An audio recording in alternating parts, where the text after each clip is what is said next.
Schultz with you once again for a look at the weather, and I'm really concerned with these winds out here, folks. They're probably close to 40 miles an hour, and that can't be good for the fires that are going on all around the Fairbanks area, so we got to keep an eye on it. If anything happens, of course, we'll let you know as quickly as we can. Taking a look at our photograph for tonight, this one we'll call Weekly Magpie Get Together, sent in by Linda Fogelsong. She was able to capture these guys sitting on the fence. That's a good shot. And again, as we always say, if you have a photograph to share, send it to Mike Schultz at ktvf11.com.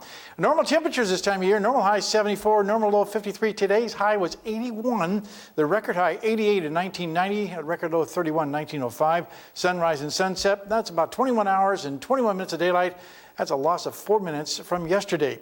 Well, we saw the radar picture earlier. Let's look at the overall satellite picture. You can see a lot of moisture across and south of the Alaska Range. Again, the thunderstorms developing in the afternoon heating and moving across the Fairbanks area.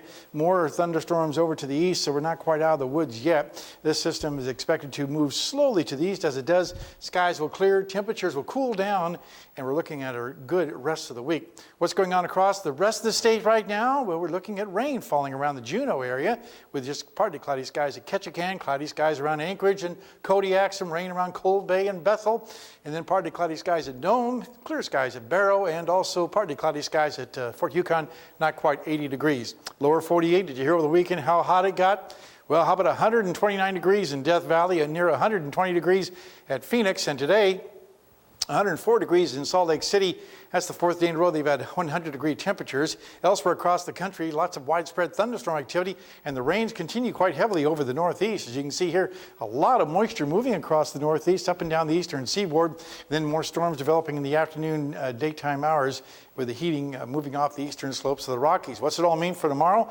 More intense heat across much of the western half of the country. Unfortunately, that doesn't help with the fires that are going on there.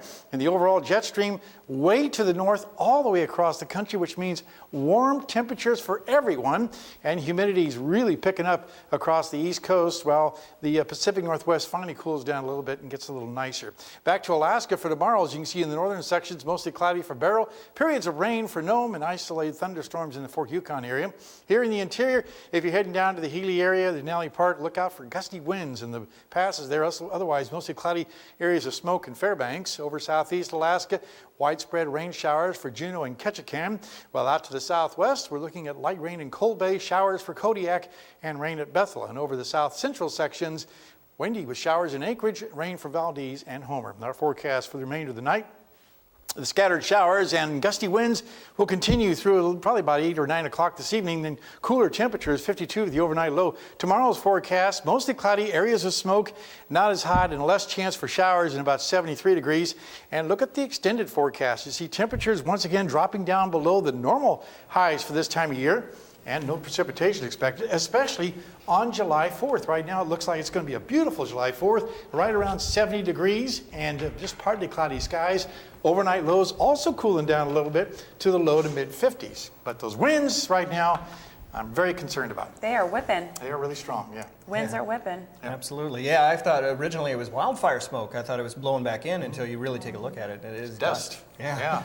A lot of it. Interesting. Well, that's not going to help the wildfires. So. Exactly. No. All right, thank you, Mike.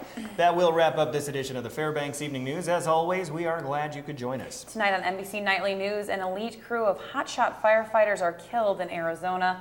The worst loss for firefighters in a wildfire since the year of 1933. That's next with Brian Williams. You can join us here 6 days a week at 6 or at 11, anytime at western11.com as well.